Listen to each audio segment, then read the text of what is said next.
اللہ لا الہ الا هو الحی القیوم. یہ ایک آیت ایسی ہے جس کو آیت الکرسی کہتے ہیں. ایک آیت ہے پوری، اور اس کے متعلق فضائل اتنے آئے ہیں کہ اللہ تعالیٰ نے اپنے رسول کو خاص تحفے کے طور پر آیت الکرسی عطا فرمائے. جو آیت الکرسی پڑھ لیتا ہے وہ ساری بلاؤں سے محفوظ ہے. رات کو اگر پڑھ کر کے سویا تو اس کا گھر جلنے سے محفوظ، جلنے سے، چوری ہونے سے محفوظ. بلکہ آیت الکرسی پڑھنے والے کے متعلق یہ بھی ہے کہ اگر ہر فرض نماز کے بعد کسی کی عادت ہے کہ وہ آیت الکرسی پڑھ لیا کرتا ہے ہر فرض نماز کے بعد، تو فرمایا گیا کہ جب اس کی روح نکلنے کا وقت آئے گا، اس کی روح نکلنے کا وقت آئے گا تو ایسا ہوگا کہ اس کی روح ادھر نکالی جا رہی ہوگی، ایک قدم دنیا میں ہوگا، دوسرا قدم جنت میں ہوگا. اور اس کی روح قبض کرنے کے لیے بھی یہ حکم آیا کہ اتنی آسانی کے ساتھ اس کی روح نکالی جائے گی کہ اسے اندازہ بھی نہیں ہوگا، پتہ بھی نہ چلے گا. آیت الکرسی پڑھنے کی عادت ڈالو، حفاظت کے لیے بھی، اور جو اللہ رب العزت سے بے پناہ محبت کرنا چاہتا ہے، اپنے رب سے بے پناہ محبت کر کے قریب ہونا چاہتا ہے، اسے آیت الکرسی کا ورد ضروری ہے. وہ جس قدر آیت الکرسی پڑھے گا مولا تعالیٰ اتنا قریب اس بندے کو کرتا جائے گا. اور ایک بات یاد رکھ لیں، الحمدللہ بچپن سے ہمیں بھی یہ عادت ہے، آیت الکرسی پڑھنے والے کی ایک اور فضیلت ہے کہ اسے پھر دوسری کرسی کی لالچ بھی نہیں آئے گی. ہاں، کرسی والوں کو میں یہ کہتا ہوں آیت الکرسی پڑھا کرو تاکہ یہ نحوست دل سے نکل جائے. یہ کرسی، وہ کرسی، وہ کرسی، یہ کرسی، کب تک کرسیوں کے پیچھے چلو گے؟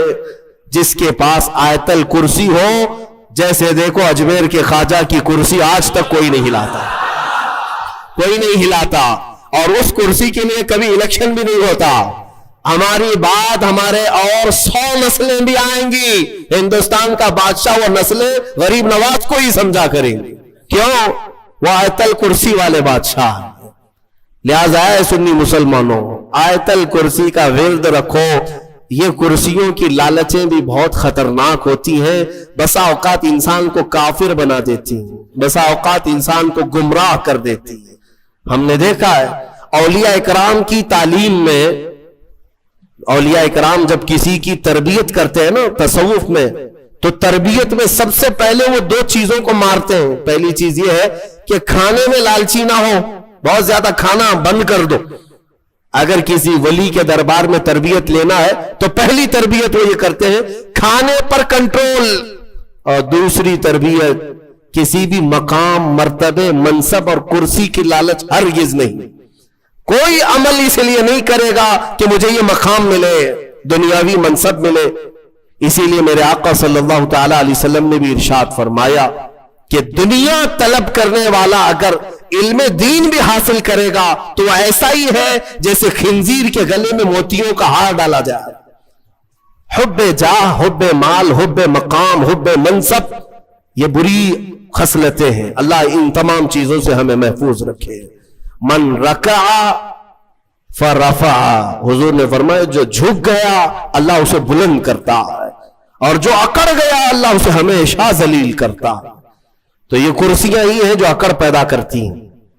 آیت الکرسی کا ورد ہمیشہ رکھو، بہت ساری چیزوں سے تمہیں محفوظ کر دے گی. آخری بات، اس میں تیسرے پارے کی ایک بہت ہی اہم چیز بیان ہوئی ہے. وہ کیا ہے؟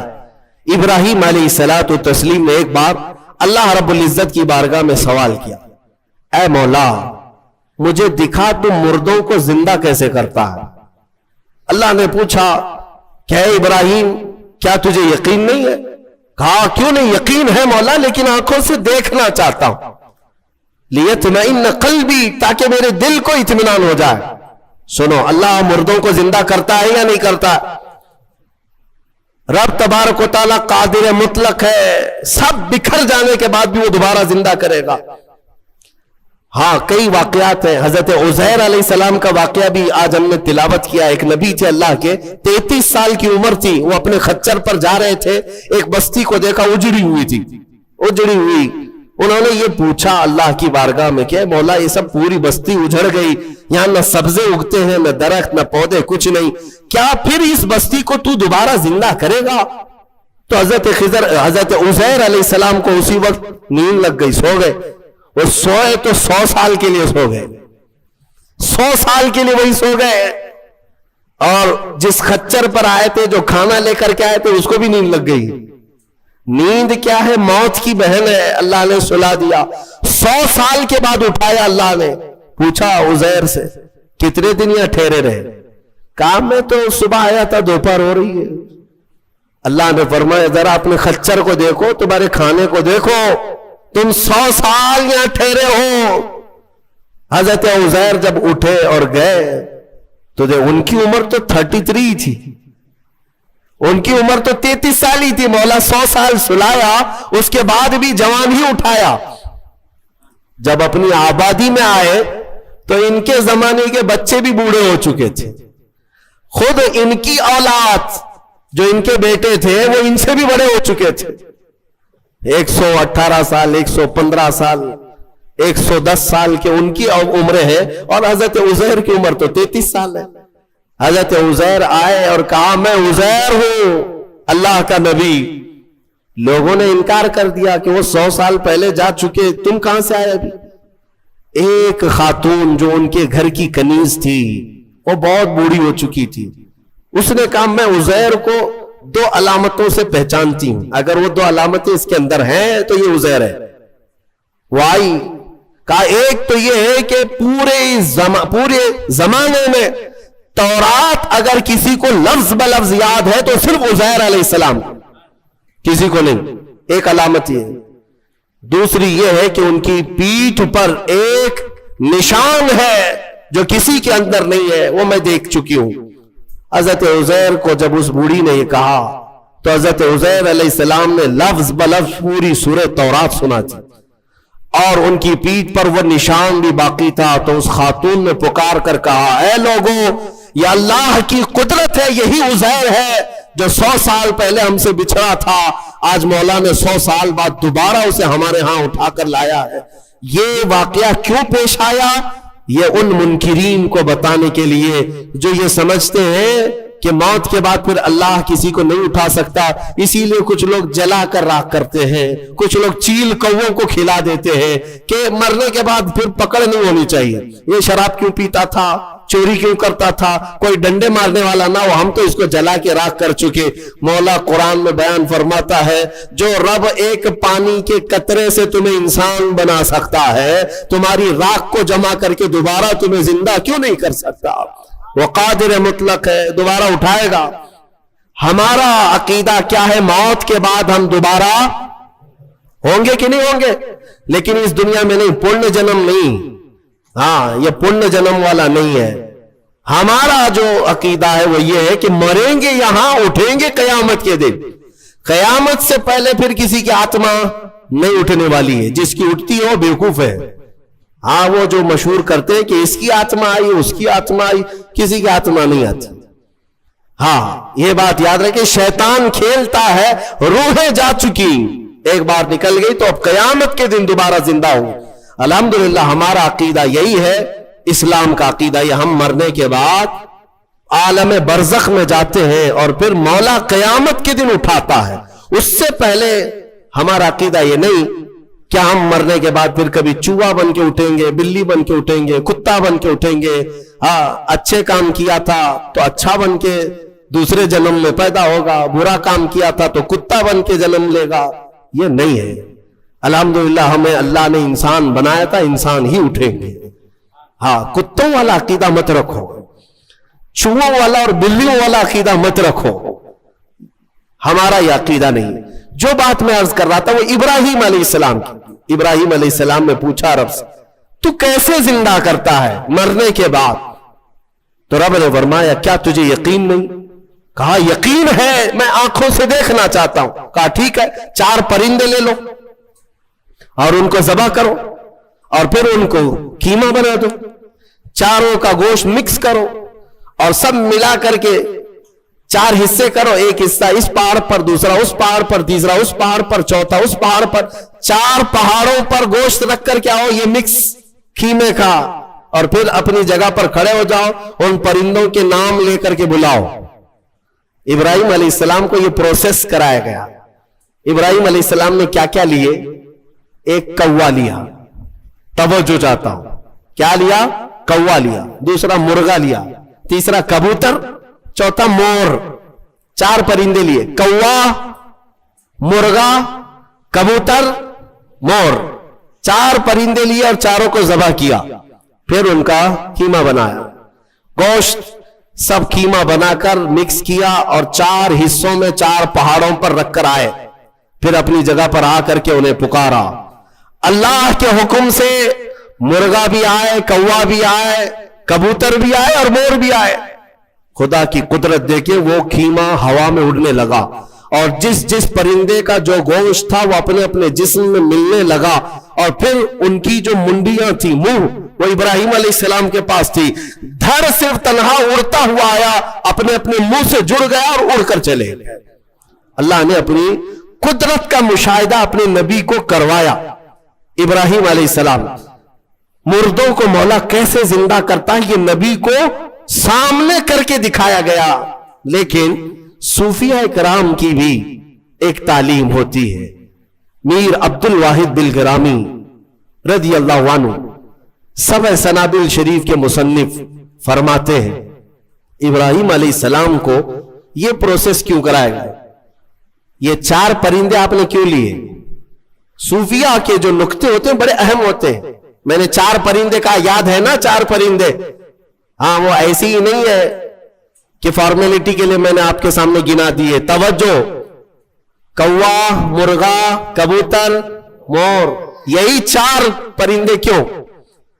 ابراہیم علیہ السلام نے جو لیے. اولیاء کرام کی ایک جماعت کا کہنا یہ ہے کہ اصل میں ان پرندوں کی ایک ایک خصوصیت ہے, ایک ایک خصوصیت ہے. کوے کی خصوصیت ہے لالچ بہت ہوتی ہے اس کے اندر, لالچی بہت ہے, اس کا پیٹ کبھی نہیں بھرتا. ارے پورے پورے مردے بھینسوں پر بیٹھتا ہے, اس کو ایسا لگتا ہے کہ پورا کھا جاؤں گا, لیکن ہوتا اتنا پیٹ ہے. لالچ ہے, بہت زیادہ لالچ. دوسرا پرندہ ہے مرغا. مرغے کے اندر شہوت بہت زیادہ ہے, شہوت, عورتوں کی خواہش. مرغا بہت زیادہ شہوتی ہوتا ہے, ہمیشہ مرغیوں کو دوڑاتا رہے, یہ شہوت اس کی خصلت ہے. تیسرا کبوتر. کبوتر کے اندر دوستی کرنے کی عادت بہت ہوتی ہے, جلدی دوست بنتا ہے. سارے پرندوں میں سب سے زیادہ مانوس ہونے والا پرندہ کبوتر ہے.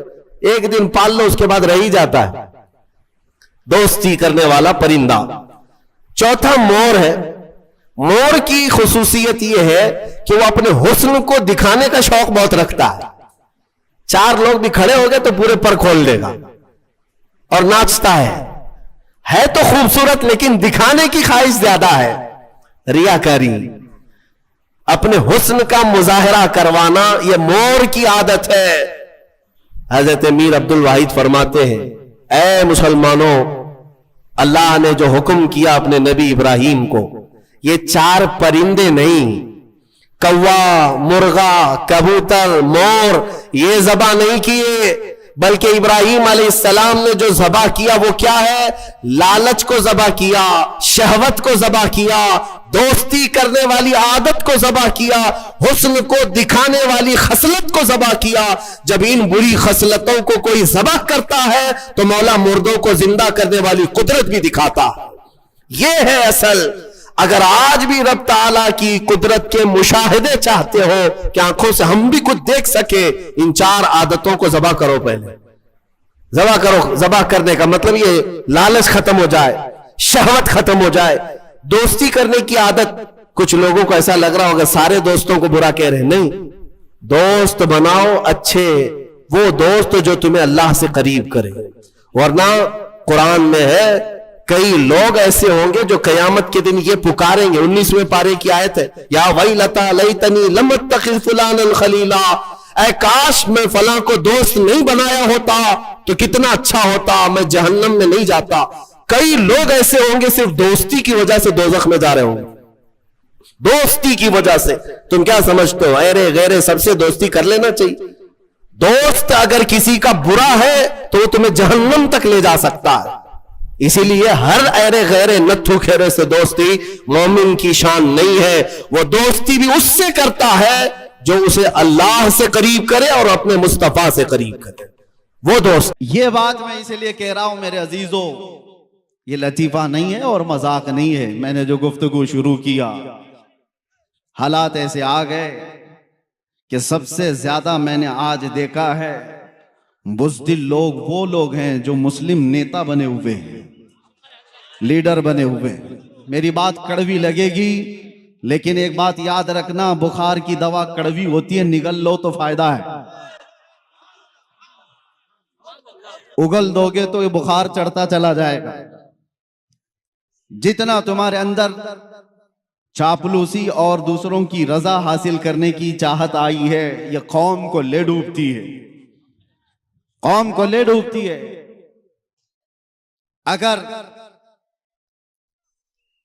اگر سیاست کرنا نہ آتا ہو تو اس میدان میں آتے کیوں ہو؟ اس میدان میں کیوں آتے ہو؟ قوم کی دلالی کرنے کے لیے، عزت نفس بیچ کر کے اسلام اور مذہب اسلام کا سودا کرنے کے لیے؟ مجھے تکلیف انہی لوگوں سے ہے، اسی لیے کہا گیا ہے، مجھے بہت ذمہ دار لوگوں نے کہا تھا کہ آپ کی اس قوم کو کوئی دوسرا برباد نہیں کر سکتا جب تک کہ آپ کا ہی آدمی برباد نہ کرے۔ آپ کا آدمی جب تک نہ توڑے کوئی دوسری قوم آپ کو نہیں توڑ سکتی۔ ایک بہت بڑے آفیسر کی بات میں آپ کے سامنے عرض کر رہا ہوں، اور قرآن میں بھی رب تعالیٰ فرماتا ہے وَلَن يَجْعَلَ اللَّهُ لِلْكَافِرِينَ عَلَى الْمُؤْمِنِينَ سَبِيلًا۔ اللہ تبارک و تعالیٰ ہرگز ایمان والوں پر کافروں کو غلبہ نہیں دے گا، الا یہ کہ مگر یہ کہ مسلمان ہی غدار ہوگا، جماعت کی دلالی کر رہا ہوگا، بزدلی اس کے اندر آئی ہوگی، وہ قوم کو بیچنے کی باتیں کر رہا ہوگا، مخبری کر رہا ہوگا۔ آج تو کتنے لوگ اسی پر اپنا گزر بسر کر رہے ہیں، وہ ٹپر بنے ہوئے ہیں، مخبر بنے ہوئے ہیں، کتنوں کے گھر اس پر چل رہے ہیں۔ باز آ جاؤ میرے عزیزو، خیر امت ہو آپ۔ قرآن نے کہا ہے کنتم خیر امت اخرجت للناس، تمام انسانوں میں اللہ نے تمہیں خیر امت بنایا ہے۔ تأمرون بالمعروف وتنہون عن المنکر، تم اچھائیوں کا حکم دینے والے ہو، برائیوں سے روکنے والے ہو۔ تم نے اگر یہ ذمہ داری چھوڑ دی تو ایک بات یاد رکھنا، ہوتا کیا ہے معلوم ہے؟ ایک مشہور شعر ہے، دیوار کیا گری میرے خستہ مکان کی، دیوار کیا گری میرے خستہ مکان کی، لوگوں نے آنے جانے کا راستہ بنا لیا۔ ہوتا یہی ہے، گھر اگر پرانا ہو کر ٹوٹ گیا اور اس کی دیکھ بھال نہیں کی جا رہی ہے تو لوگ اس کو تو راستہ سمجھ کر ادھر سے ادھر نکلنے لگ جائیں گے، گھر کو بھی راستہ بنا لیا جائے گا۔ یہی حال ہے آج۔ ہم نے مصطفیٰ کریم صلی اللہ تعالیٰ علیہ وسلم کی غلامی سے جو روگردانی کر لیا، حق بیان کرنا علماء نے چھوڑ دیا ہے، تو ہر قوم نے تم کو اپنے نشانے پر اٹھا رکھا ہے۔ وجہ یہی ہے کہ آج ہم ہر ایک کے راستے پر کیوں آئے ہوئے؟ کیوں فٹ بال کی طرح سے اچھالا جاتا ہے، کھیلا جاتا ہے؟ وجہ یہ ہے کہ تم نے اپنی اصلیت کو بھولا دیا ہے۔ قرآن تمہاری اصلیت کیا بتا رہا ہے؟ تأمرون بالمعروف وتنہون عن المنکر، تم اچھائیوں کا حکم دینے والے ہو، برائیوں سے روکنے والے ہو۔ کتنے بچے ایسے ہیں اس میں جو اچھائیوں کا حکم دینے کا کام کر رہے ہیں، برائیوں سے روکنے والا کام کر رہے ہیں؟ کسی کو کسی کی آج نہیں پڑی۔ 24 گھنٹے بچہ نشے میں گھوم رہا ہو، پڑوس میں دیکھنے والے بھی دیکھ کر اس کو ہنس کر کے چلے جاتے ہیں۔ ایک بات یاد رکھنا، محلے میں ایک زانی ہوتا ہے تو پورے محلے سے برکت اٹھ جاتی ہے، پورے محلے سے۔ دوسرے عبادت گزار بھی ہوتے ہوں گے۔ ایک بات ایک حدیث میں ہے، جبرائیل امین علیہ السلام کو حکم ہوا تھا کہ ایک بستی کو تباہ کر دو، یہ بہت نافرمان ہے۔ اللہ کا حکم آیا، وہ بستی کو تباہ و برباد کرنے کا عذاب اللہ کا آ گیا، لیکن اس بستی میں ایک نیک بندہ بھی رہتا تھا، اور اتنا نیک کہ اس نے کوئی گناہ نہیں کیے تھے۔ جب عذاب آیا تو وہ بھی اس بستی میں تھا، جبرائیل امین نے پوچھا مولا اس تیرے نیک اور عابد بندے کا کیا کرنا، عبادت گزار کا؟ رب کا جلال تھا، فرمایا اس کو بھی عذاب میں ہلاک کرو۔ پوچھنے کی ہمت نہیں ہوئی فرشتے کی کہ اللہ اس کا کیا قصور ہے۔ زمانے کے بعد وہ بستی تباہ و برباد ہو گئی، عذاب کا شکار ہو گئی۔ رب تعالیٰ کی بارگاہ میں اس فرشتے نے پوچھا مولا اس کا کیا قصور؟ رب تعالیٰ نے فرمایا وہ برائیاں اپنی آنکھوں سے دیکھتا تھا اور کسی کو کچھ کہتا نہیں تھا، دیکھ کر خاموش رہتا تھا۔ تو برائیاں دیکھ کر خاموش رہنے والے کا بھی وہی انجام ہے جو برائی کرنے والے کا ہے، وہ سپورٹر ہے، وہ خاموش تعاون کر رہا ہے۔ آج یہ حالات نے ہمیں دیمک کی طرح سے گلا رکھا ہے میرے عزیزوں۔ سب سے پہلے میں ان لوگوں کی خبر لینا چاہتا ہوں جو علماء کو چلانا چاہتے ہیں، جو بڑے بڑے نیتا ہوں کہ پیسے والے ہوں، جو کچھ بھی ہو آپ، تمہارا مال تمہیں مبارک، رضینا قسمت الجبار فینا لنا علم وللجہال مال۔ مولا علی کرم اللہ وجہہ الکریم نے فرمایا تھا اللہ تبارک و تعالیٰ کی اس تقسیم پر ہم راضی ہیں کہ اللہ نے ہمیں علم دیا ہے، جاہلوں کو مال دیا۔ ہم اس تقسیم پر راضی ہیں۔ اللہ تبارک و تعالیٰ کا فضل و کرم و احسان عظیم ہے، لیکن مالداروں سے، کمیٹی والوں سے، ذمہ داروں سے، میں ہر جگہ کے علاقے والوں سے، ظاہر سی بات ہے ہماری بات پھیلتی ہے، سب سے کہتا ہوں ہوش کے ناخن لو، آپ کو ذمہ دار علماء کی گردن پر بیٹھنے کے لیے نہیں بنایا گیا۔ علماء کی گردن پر بیٹھ کر ان کی زبانوں پر اپنے الفاظ ڈالنے کے لیے نہیں بنایا گیا ہے کہ مولانا ایسا بولو، مولانا ویسا بولو، مولانا ایسا بولو، مولانا ویسا بولو، اور ان کے بارے میں کچھ نہ بولو۔ اور جو مولانا ایسا کرتا ہے، امام غزالی فرماتے ہیں وہ اس مکھی سے زیادہ غلیظ ہے جو پخانے پہ بیٹھتی ہے۔ وجہ یہ ہے کہ یہ علم بیچ رہا ہے اور اپنا دین بیچ رہا ہے مال کی وجہ سے، مالداروں کے رعب سے۔ دونوں عذاب میں گرفتار ہوں گے۔ مال والے جتنے بھی منصب والے ہیں، آپ خلیفہ ہارون رشید سے زیادہ بڑھ کر کے تو نہیں ہوں گے۔ ہارون رشید اس خلیفہ کا نام ہے جس نے ایک زمانہ ایسی خلافت کی ہے کہ بڑی بڑی حکومتیں اس سے تھر تھراتی تھیں، مال دولت کے خزانے بے حساب تھے۔ اپنے بیٹوں کو، امین اور مامون دو بیٹے تھے، جس استاد کے پاس پڑھنے کے لیے رکھا تھا وقت کا بادشاہ امام خلیل کوفی، وہ پڑھاتے تھے بچوں کو، بادشاہ کے بیٹے کو پڑھا کر چلے جاتے تھے۔ ایک دن بادشاہ نے دیکھا دور سے، وہ وضو کر رہے تھے اور بادشاہ کا بیٹا پانی لے کر کے استاد کو وضو کے لیے مدد کر رہا تھا۔ ظاہر سے بات ہے ایک بادشاہ کا بیٹا ایک مولوی کو وضو کرا رہا ہے، بہت بڑے بادشاہ کا بیٹا۔ تھوڑی دیر کے بعد اپنے بیٹے کو بلایا، جب استاد چلے گئے ایک تھپڑ مارا اپنے بیٹے کو، کہا کیا کر رہا تھا؟ ہو سکتا ہے آج کے مالدار لوگ اس لیے تھپڑ ماریں کہ وہ مولوی ہمارے اوقات کے برابر نہیں ہے، تو اس کی کیا خدمت کر رہا ہے؟ لیکن بادشاہ نے تھپڑ کیوں مارا تھا؟ بیٹے سے پوچھا کیا کر رہا تھا؟ کہا استاد کی خدمت کر رہا تھا، وضو کا پانی دے رہا تھا۔ اور تھپڑ لگایا اور کہا خدمت کا یہ طریقہ نہیں ہوتا، ایک بھائی پانی ڈال رہا ہوتا اور دوسرا بھائی پاؤں دھو رہا ہوتا، یہ خدمت کا طریقہ ہوتا، تم دور سے پانی کیسے دے رہے؟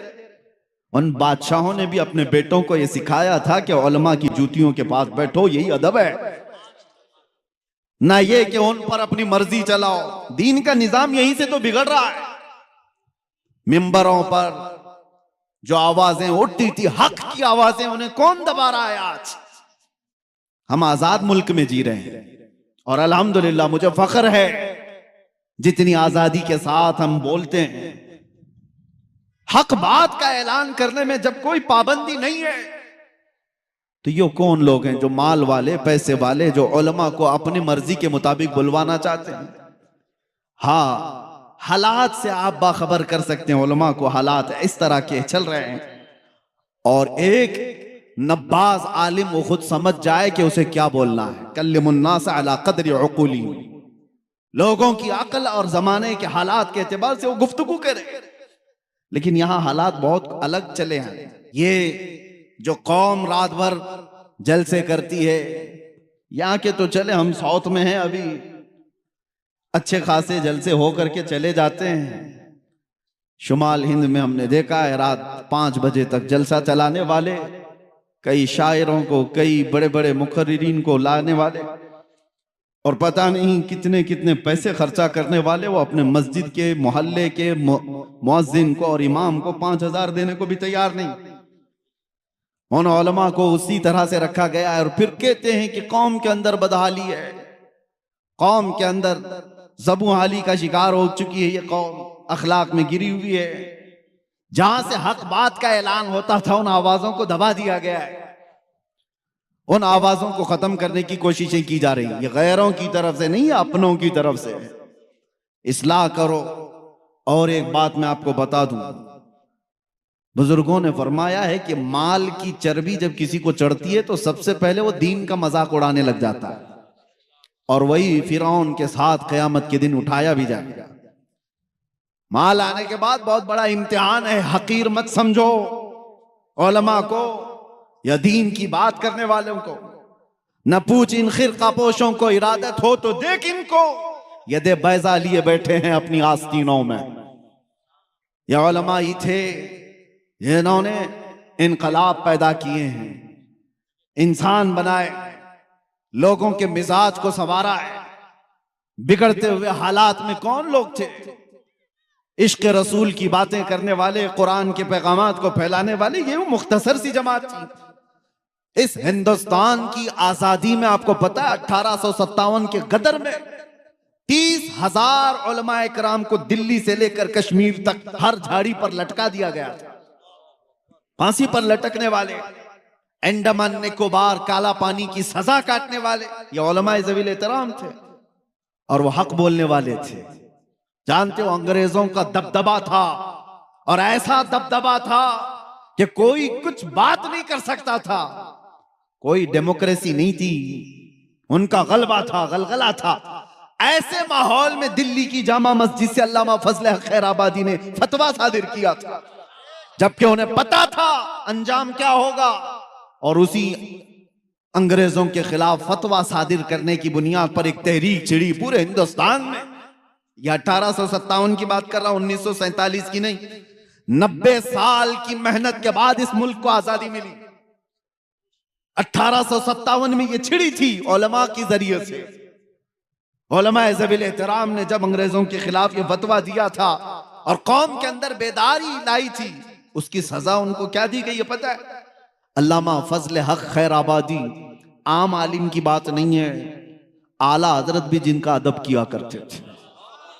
وہ فضل حق خیر آبادی کالا پانی کی سزا کاٹتے کاٹتے جیل میں انتقال کر گئے. آج بھی ان کا مزار انڈمان نکوبار میں ہے. کس چیز کی ان کو سزا دی گئی تھی؟ حق بولنے کی. اور ان کو سزا دے دی گئی تو کیا دوسرا ڈر کر کے خاموش ہو گیا؟ اسی زمانے میں کفایت علی کافی، کفایت علی کافی کو مراد آباد میں 3,000 انگریزوں نے گرفتار کیا تھا. 8 دن تک ان کے جسم پر استری چلاتے تھے، گرم استری، اور جب چمڑی جلتی تھی تو اس پر نمک چھڑکتے تھے. 8 دن تک اس عالم باعمل نے مصیبتیں برداشت کی. 8 دن کے بعد انگریزوں نے پھر سے کہا باز آ جاؤ اپنی باتوں سے، جو قوم کو تم اٹھاتے ہو اس سے باز آ جاؤ، ہم منصب دے دیں گے، اپنی حکومت میں کوئی عہدہ دے دیں گے. کفایت علی کافی نے کہا تھا میرا دین اتنا سستا نہیں ہے کہ تمہارے ٹکڑوں پر میں بیچ دوں. اس پاداش میں کفایت علی کافی کو مراد آباد کے چوراہے پر کھڑا کر کے پھانسی پر لٹکا دیا گیا تھا. پھانسی پر لٹکانا یہ سننے میں آسان لگ رہا ہوگا. مجمع جمع تھا ایک ایسے عالم دین کو جس کے ہزاروں لوگ سننے والے تھے. انگریزوں نے گرفتار کر کے پھانسی پر سولی پر چڑھانا چاہا. روایات پڑھ کر کے دیکھو میرے عزیزوں، رونگٹے کھڑے ہو جاتے ہیں. میں نے پڑھا ہے، ارے پھانسی پر جانے والے کی حالت کیا ہونی چاہیے؟ جسم کے اندر تھر تھراہٹ ہو، چہرہ پیلا پڑ گیا انہیں. کفایت علی کافی کو دیکھتے ہوئے لوگوں نے کہا نہ ماتھے پہ شکن ہے اور نہ جسم پر کوئی حرکت ہے. مسکراتا ہوا وہ پھندے کی طرف جا رہا ہے، اس لیے کہ اسے پتا ہے قصور کچھ نہیں ہے، میرا قصور کچھ نہیں ہے. وہ پھندے کی طرف جا رہا ہے. پھانسی تو بہت سارے لوگوں کو دی جاتی ہے، آج بھی دی جاتی ہے دنیا میں، ان سے بھی آخری خواہشیں پوچھی جاتی ہیں، اور پھانسی پر چڑھنے والا آخری خواہش کچھ بھی بتاتا ہے کہ مجھے کچھ بریانی کھانا ہے، چائے پینا ہے، بیوی بچوں سے ملنا ہے، آخری بار ماں کو دیکھنا ہے، اولاد کو نصیحت کرنا ہے، آخری خواہشیں ہوتی ہیں۔ اس عالم برحق کفایت علی کافی سے انگریزوں نے پوچھا تھا، ہم اپنے اصول کے مطابق پوچھتے ہیں کوئی آخری خواہش؟ اس مرد قلندر نے کہا تھا ایک ہی خواہش ہے کہ لٹکنے سے پہلے ایک بار نعت مصطفیٰ پڑھ دوں۔ پھر کہا تھا کوئی گل باقی رہے گا نہ چمن رہ جائے گا، پر رسول اللہ کا دین حسن رہ جائے گا۔ سب فنا ہو جائیں گے کافی وہ، لیکن حشر تک نام حضرت کا زبانوں پر چلن رہ جائے گا۔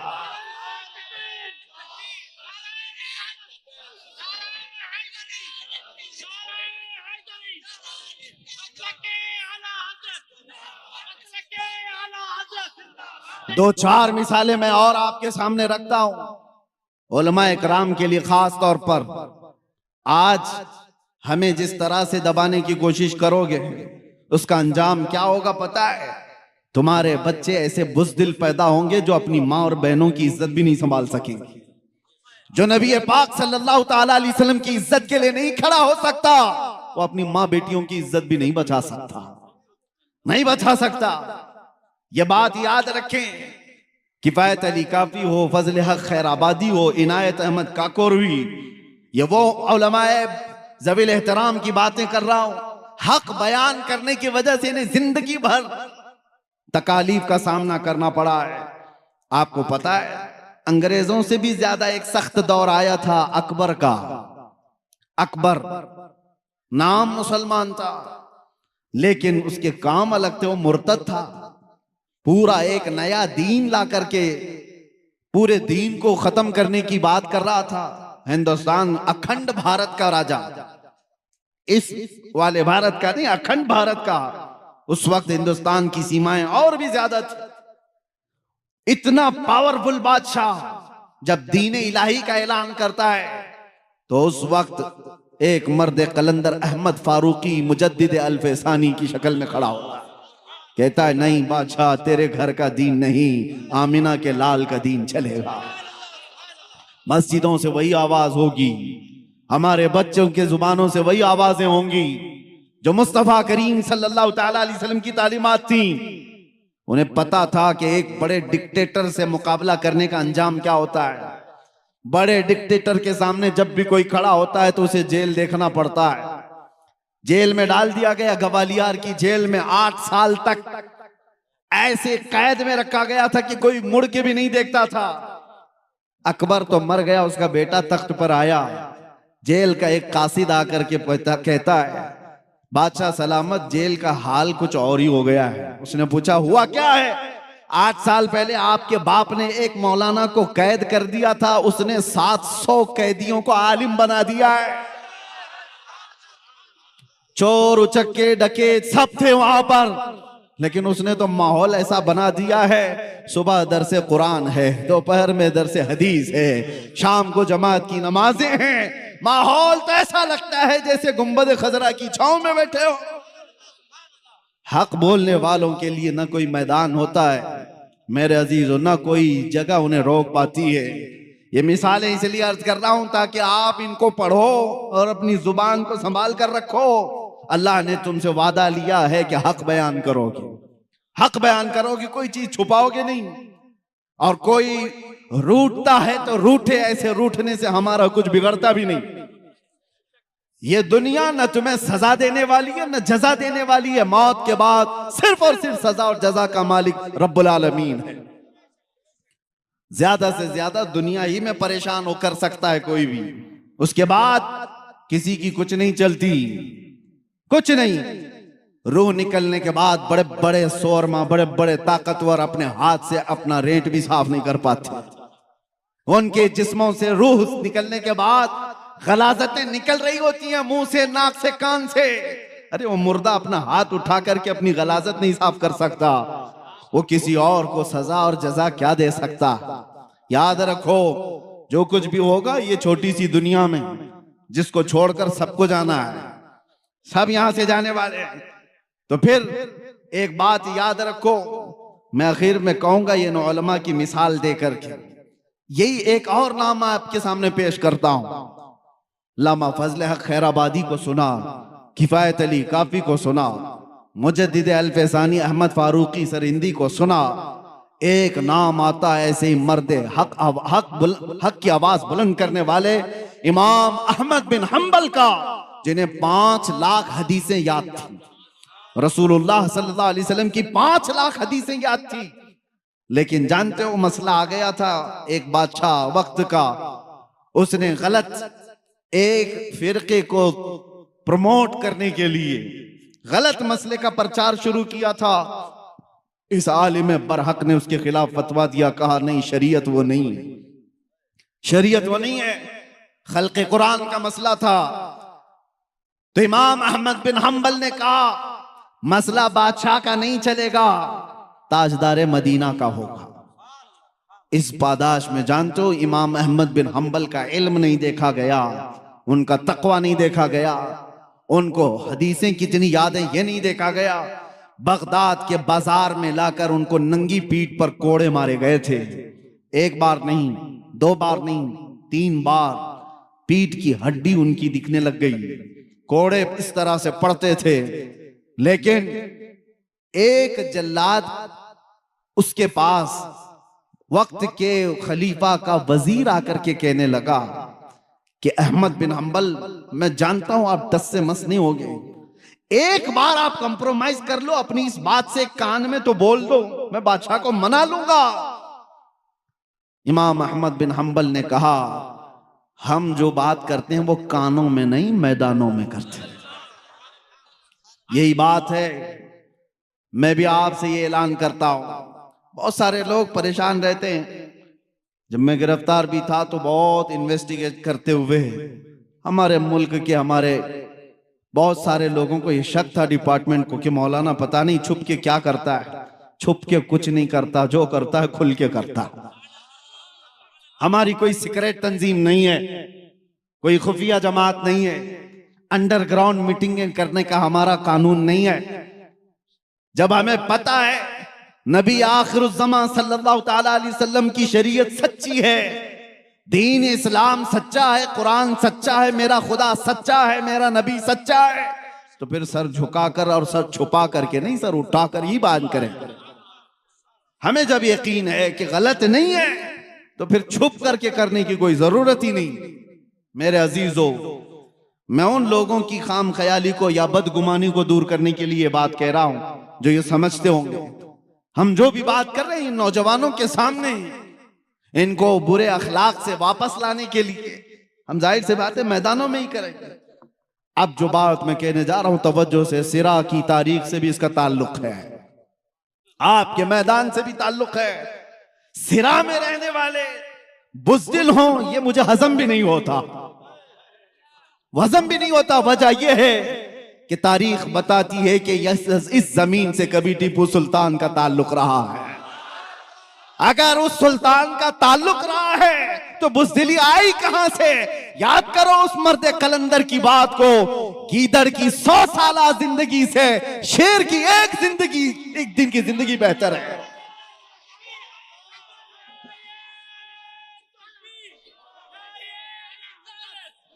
گیدڑ کی 100 سالہ زندگی سے شیر کی ایک دن کی زندگی بہتر ہے. جینا ہے تو حق بات کر کے جیو, جب مر کر دنیا سے جانا ہی ہے تو چاپلوسی کر کے مت جیو. یاد رکھنا تلوے چاٹنے والوں کی تاریخ نہیں لکھی جاتی, باطل سے ٹکرانے والوں کی تاریخ لکھی جاتی. آپ اللہ تبارک و تعالیٰ نے خیر امت بنایا ہے تو علماء کے لیے میں نے یہ بات کہی, کسی کے دباؤ میں آ کر کے اپنے دین کو دبانے کی ضرورت نہیں. جو حق بات ہے وہ حق بات کا اعلان کرو. اگر کوئی جواری ہے تو اس کو نصیحت کرو, کوئی شرابی ہے تو اس کو نصیحت کرو. یہ مت دیکھو کہ وہ کتنا پاورفل ہے, کتنا بڑا سردار ہے, کتنے پیسے والا ہے. یہ مت دیکھو مسجد کا صدر بڈی کا دھندا کرتا ہے اس لیے جمعہ میں کبھی میں بڈی پہ بیان نہیں کروں گا, سود پہ بیان نہیں کروں گا. ارے ٹھوکر مارو, زیادہ سے زیادہ صدر کیا کرے گا؟ نوکری سے نکالے گا. امام صاحب جاؤ امام صاحب سے میں کہتا ہوں یہ ایک دروازہ بند کر سکتا ہے، میرا رحمان 70 دروازے اور کھولے گا۔ حق بات کے لیے، اپنی روزی اور اپنی روٹی کے لیے کسی کے تلوے چھاٹنے کی ضرورت نہیں۔ اللہ رزاق حقیقی ہے۔ دنیا میں تھوڑی سی تکلیفیں آ سکتی ہیں، لیکن میرے عزیزوں بزدلوں کی طرح جی کر کے یہاں سے جاؤ گے تو ہمیشہ بدنام رہو گے، ہمیشہ بدنام، دنیا میں بھی اور آخرت میں اللہ کے ہاں پکڑ ہوگی۔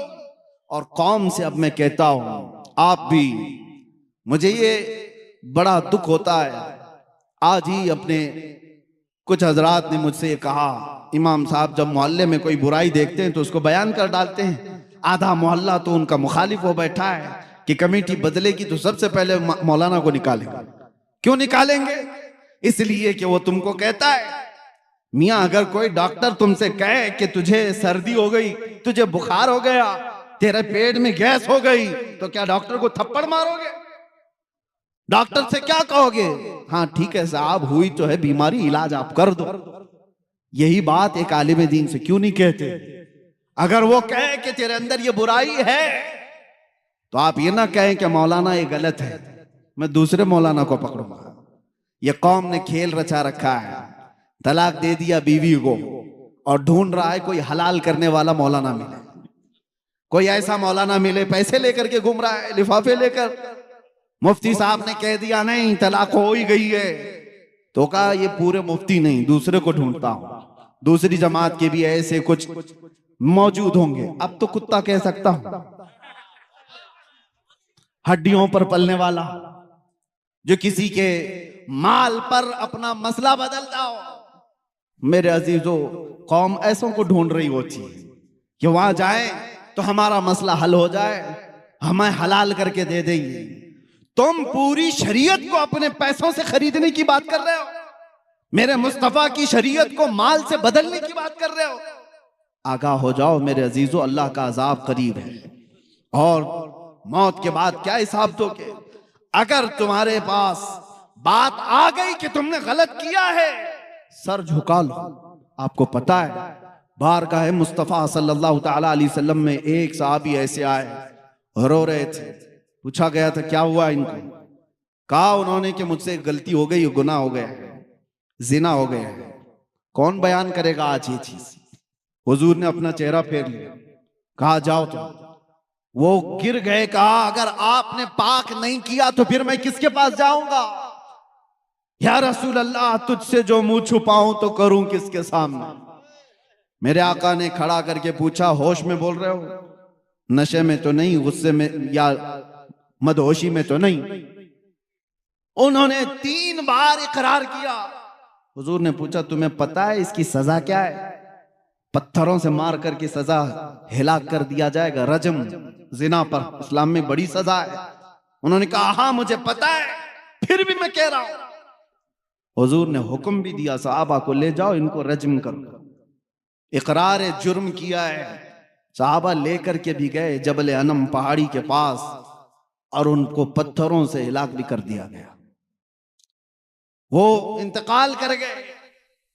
میرے عزیزو، یہ وہ لوگ تھے جو اپنی آخرت سے ڈرتے تھے، انہیں پتا تھا اسلام دنیا میں زیادہ سے زیادہ موت تک کی سزا ہو جائے گی، لیکن آخرت کی سزا کون برداشت کرے گا؟ وہاں تو موت ہے ہی نہیں، وہاں موت ہے ہی نہیں آخرت میں۔ جس کو سزا دی جائے گی وہ کنٹینیو ہو جائے گی، اس لیے آخرت کی سزا سے ڈرتے تھے۔ اور جب کبھی ان کو کوئی ان کی کمی بتاتا تھا تو فوراً توبہ کر لیتے تھے۔ آج ہمیں بھی چاہیے میرے عزیز قوم سے میں کہہ رہا ہوں، اگر علماء تمہاری کسی چیز کی طرف اشارہ کریں، خاص طور پر بڑی برائیوں میں مبتلا لوگ، تو ناک بھون سکیڑنے کی ضرورت نہیں، سر جھکا لو۔ میرا دین یہی ہے جو تمہیں پاک و صاف کر کے اللہ کی بارگاہ میں لانا چاہتا ہے۔ جتنے نوجوانوں کو ان کے برے کرتوت پر بیان کیا جاتا ہے تو وہ بپر جاتے ہیں۔ مولانا لوگوں کا دھندا ہی ہے، ان کا کام ہی ہے۔ انہوں نے کیا تمہارا جینا، تمہارا مرنا سب کچھ خرید رکھا ہے؟ کچھ نہیں ہے، بس امت مصطفیٰ ہونے کا ہمارا اور آپ کا ایک مشترکہ درد ہے۔ آج اسی درد کے ساتھ میں آتا ہوں بیان کرنے کے لیے کئی جگہوں پر. جس علاقے میں گیا لوگوں نے کہا مسلمانوں کے محلے میں نشہ بہت زیادہ ہو گیا ہے, بیچتے بھی یہی ہیں, کرتے بھی یہی ہیں, پیتے بھی یہی ہیں, پلاتے بھی یہی ہیں. ان ہاتھوں میں نشہ آ گیا جن ہاتھوں میں میرے مصطفیٰ نے قرآن پکڑایا تھا. ان ہاتھوں میں آج نشہ آیا ہے جن ہاتھوں نے قیصر اور کسریٰ کو گھٹنے ٹیکنے پر مجبور کر دیا تھا. آج یہ قوم اس قدر تتر بتر کیسی ہو گئی. مجھے درد اس بات کا ہوتا ہے کہ نبی آخر الزمان صلی اللہ تعالی علیہ وسلم کا حال یہ تھا. حضور فرماتے ہیں میرے امتیو, تمہارے تلووں میں کانٹا بھی چبھے تو اس کا درد مجھے ہوتا ہے. جس رسول کو امتیوں کا درد ہے تو جو امتی اپنے آپ کو نشے میں برباد کر رہا ہو وہ اپنے نبی کو کتنی ایذا دے رہا ہے, کتنی تکلیفیں دے رہا ہے. لوگ تمہیں نہیں کوستے, تمہیں دیکھ کر کے میرے آقا صلی اللہ تعالی علیہ وسلم تک اگر کسی کی انگلی اٹھ گئی تو تم سے زیادہ بد نصیب کون ہو سکتا ہے. اگر کسی نے کہا محمد کے غلام ایسے ہیں تو اس نے تو نبی سے جوڑ کر کے کہا اپنے آپ کو اتنا بنا لو کہ میرے نبی پاک صلی اللہ تعالی علیہ وسلم تک کسی کی انگلی جانے نہ پائے. فرماتا ہے مولا قد نرا تقلب وجہک فی السماء, اے محبوب ہم آپ کا چہرہ اٹھانا دیکھ رہے ہیں. آسمان کی طرف آپ جو چہرہ اٹھا رہے ہیں آپ وہ ہم دیکھ رہے ہیں. اللہ فرماتا ہے فَلَنُوَلِّيَنَّكَ قِبْلَةً تَرْضَاهَا, ہم آپ کو اسی طرف پھیر دیں گے جہاں آپ کی مرضی ہوگی. ہم آپ کو اسی طرف پھیر دیں گے, اسی طرف آپ کا قبلہ بنا دیں گے جہاں آپ کی مرضی ہوگی. خدا کی رضا چاہتے ہیں دو عالم اور خدا چاہتا ہے رضا محمد. اعلیٰ حضرت یہ فرماتے ہیں ساری دنیا کس کی رضا چاہتی ہے؟ اللہ کی. اور اللہ کس کی رضا چاہتا ہے؟ خدا چاہتا ہے رضا محمد. اے محبوب تم راضی ہو, آپ کی مرضی جس طرف ہوگی ہم آپ کو اسی طرف پھیر دیں گے. اتنی بات ہی نہیں, اس کے فوراً بعد جو آیتیں آپ تلاوت کریں گے قرآن پاک سورہ بقرہ میں دوسرے پارے کا پہلا صفحہ جب آپ پڑھیں ترجمے سے پتہ چلے گا آپ کو. یہ آیتیں تو آئی اے محبوب ہم آپ کا آسمان کی طرف چہرہ اٹھانا دیکھ رہے ہیں, ہم آپ کو اسی طرف پھیر دیں گے جہاں آپ کی مرضی ہوگی. اس کے فوراً بعد آیت آتی ہے فَوَلِّ وَجْهَكَ شَطْرَ الْمَسْجِدِ الْحَرَامِ. دیر کس بات کی محبوب, ابھی اسی حالت میں آپ قبلہ بیت المقدس کی بجائے کعبے کی طرف کر لیں. بیت المقدس کی بجائے کعبے کی طرف ابھی کر لیں نماز کی حالت میں. حکم نماز کی حالت میں ہوا اور رسول کریم صلی اللہ علیہ وسلم 2 رکعت کے بعد پھر گئے بیت المقدس سے کس طرف؟ خانہ کعبہ کی طرف. بالکل اپوزٹ ڈائریکشن ہے دونوں بھی. میں آپ کو بتا رہا ہوں پیچھے صحابہ کی جماعت ہے, میں اگر آپ کی طرف گھوم جاؤں تو مقتدیوں کا آمنا سامنا نہیں ہوگا. امام پیچھے ہو جائے گا, مقتدی آگے ہو جائیں گے. ایک روایت میں ہے رسول کریم صلی اللہ تعالی علیہ وسلم چل کر کے ان صفوں میں سے بیچ میں سے آگے گئے اور صحابہ نے جب دیکھ لیا حضور کا چہرہ اس طرف تو پوچھا نہیں کیوں, سبوں نے اسی طرف کر لیا. دین اسی کا نام ہے جس طرف رسول کا چہرہ ہے. یہ پوچھنے کی ضرورت نہیں کہ آقا اب تک یہاں تھا اب یہاں کیوں, کسی صحابی نے پوچھا نہیں, سبوں نے اس طرف منہ کر لیا. نماز کے عالم میں پوچھ تو نہیں سکتے, لیکن جب رسول کا چہرہ دیکھا میرے عزیزو یہی تو اصل دین ہے. اقبال کہتا ہے بمصطفیٰ رساں خیش کے دی ہماؤس, اپنے آپ کو نبی کے قدموں تک پہنچا دے, دین یہی ہے. گر بہو نہ رسیدی تمام بول حبیس, اور اگر تم رسول تک نہیں پہنچ سکے تو پوری زندگی ابو لہب کی طرح ہے. ابو لہب ہے. حضور تک پہنچ جانا یہی دین ہے اور صحابہ اس کو سمجھتے تھے. حضور کا چہرہ اس طرف ہوا تو سب صحابہ گھوم گئے. ایک روایت میں تو یہ ہے کہ رسول کریم صلی اللہ تعالی علیہ وسلم مڑ گئے تو صحابہ چل چل کر کے پیچھے آ کر کے صفیں لگانے لگے. اس طرف سے اس طرف سب آئے اور حضور کے پیچھے صفیں لگا کر باقی کی 2 رکعت نماز ادا کی. اس نماز میں چہرہ بھی بدلا, چلت پھرت بھی ہوئی, لیکن نماز کسی کی نہیں ٹوٹی. نماز کسی کی نہیں ٹوٹی, اس لیے کہ وہ سارے صحابہ رسول کی اطاعت میں تھے.